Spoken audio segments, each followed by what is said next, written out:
New Surrey skipper Chris Jordan won the toss and elected to field on a gloriously sunny evening at the Kia Oval against Surrey's bogey team Glamorgan, who've won 6 times here at the Oval. Glamorgan's openers struggled to get going, and actually the first wicket fell to Dan Worrell's very first ball in T20 in a Surrey shirt. Jamie Overton taking the catch down there at deep backward point, despite the sun being in his eyes. Attempted uppercut from David Lloyd, he just couldn't quite get the distance on it. And Jamie Overton's bucket hands gleefully accepted the catch. Thereafter, there were some bludgeoning blows from the likes of Marnus Labuschagne, the Aussie superstar, who smashed the ball down the ground with great aplomb of his Australian teammate Dan Worrell down over long on. Jamie Overton came into the attack straight after the power play, and an absolutely terrific catch from Reece Topley. Saw the end of Labuschagne, again attempting the uppercut, but these are very long square boundaries today at the Oval. There was a feature actually of both sides bowling, them banging it into the pitch. But Glamorgan's batters had a measure of revenge against Overton, backing away and trying to smash the ball back through point. Sunil Narine, overseas signing, and then picked up a wicket in spectacular fashion as Reece Topley dived high and to his right to pull off an absolute worldie. Pretty unfortunate there. Kieran Carlson, almost pretty much anyone else in the Surrey team that would have cleared, but the 6'7" Topley was able to leap like a salmon and take the catch. Runs continued to flow though, as the sun shone despite some despairing dives from Surrey in the field. And there were some clattering thwacks. Again, off the back foot, through backward point. We saw a lot of those all night. It was a very quick outfield square of the wicket, as it often is here at the Oval.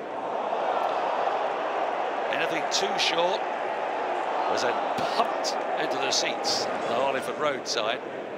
Chris Jordan, back as Surrey skipper, bowled for the most part exceptionally well without luck.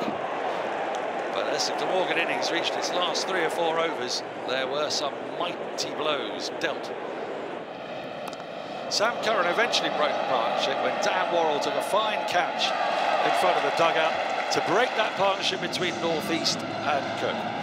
30-odd runs followed in the last 2 overs, and Glamorgan finished on 173 for 5. Jason Roy, playing his first innings of the season for Surrey, started in bullish fashion, smashing Michael Hogan back over long on for 4, and he looked in fine touch. Opening with Will Jacks against his pair of Australians, Hogan and Nisa. Jacks striking the ball beautifully, crisply down the ground as well. It's an opening partnership that has got a lot of promise, but as you can see from Jason Roy's reaction there, how angry he was to get out. Surrey lost that first wicket with a score on just 22. Carlson taking the catch off Hogan. A good one as the ball was in the air for a long, long time. And then Will Jacks trying to pull one that wasn't quite short enough. Just plinking the ball to Dan Douthwaite at mid-on, and at that point, Surrey were really in trouble at 23 for 2. Michael Hogan, the veteran, back in Glamorgan T20 colours, first time in a few years, getting those breakthroughs.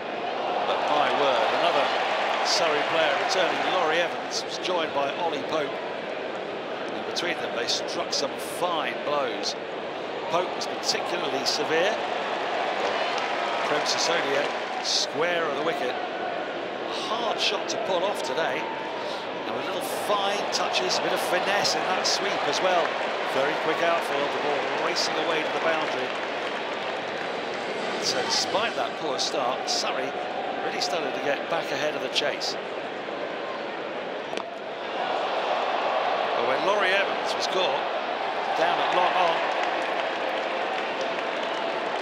that lower order was really going to be tested. Sam Curran coming in at 5 today. Laurie Evans departing for with just 22 from 16 balls. But then began the partnership that won the match for Surrey as Ollie Pope and Sam Curran, two very young but very experienced cricketers, started to lay into the Glamorgan attack.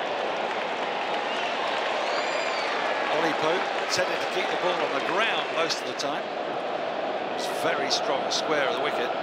By contrast, Sam Curran smashed 2 sixes in consecutive balls. That first one in the balcony at the Nicky Stewart Members Pavilion, and the second one in the same over, clattered over wide, deep mid-wicket. That really was some hit from Sam Curran. And he may look like a slight man, but he probably hit the ball further today than anybody on either side. Michael Hogan it was, though, that came back into the attack to make the breakthrough. Sam Curran just not quite getting enough on that, being caught by Sam Northeast down at deep backward square leg. At that point, Surrey 129 for 4, still in charge of the chase as Ollie Pope was anchoring well from number 3. He was then joined at that point by Jordan Clark. He didn't really need him as he played 2 outrageous reverse flicks in the same over. The second one, if anything, even better than the first, as that ball followed him. How he managed to get that down so fine, I will never know. But the irrepressible Michael Hogan did not believe it was all over for Glamorgan, not by any stretch, as he picked up 2 quick wickets, finishing with 5 for 18, an astonishing return for the veteran Australian. First, getting Ollie Pope for 62, and then Jordan Clark caught on the boundary. At this point, a few jitters suddenly at the Surrey camp. The run rate was under control, but with 2 new batters at the crease, there was undoubtedly a little bit of concern in that dressing room. However, there's some wise old heads in this Surrey team, with Jamie Overton and Chris Jordan combining to see Surrey over the line. They needed 8 off the final over, and they got there with this scrambled 2 with 1 ball to spare, to the delight of a packed Kia Oval crowd.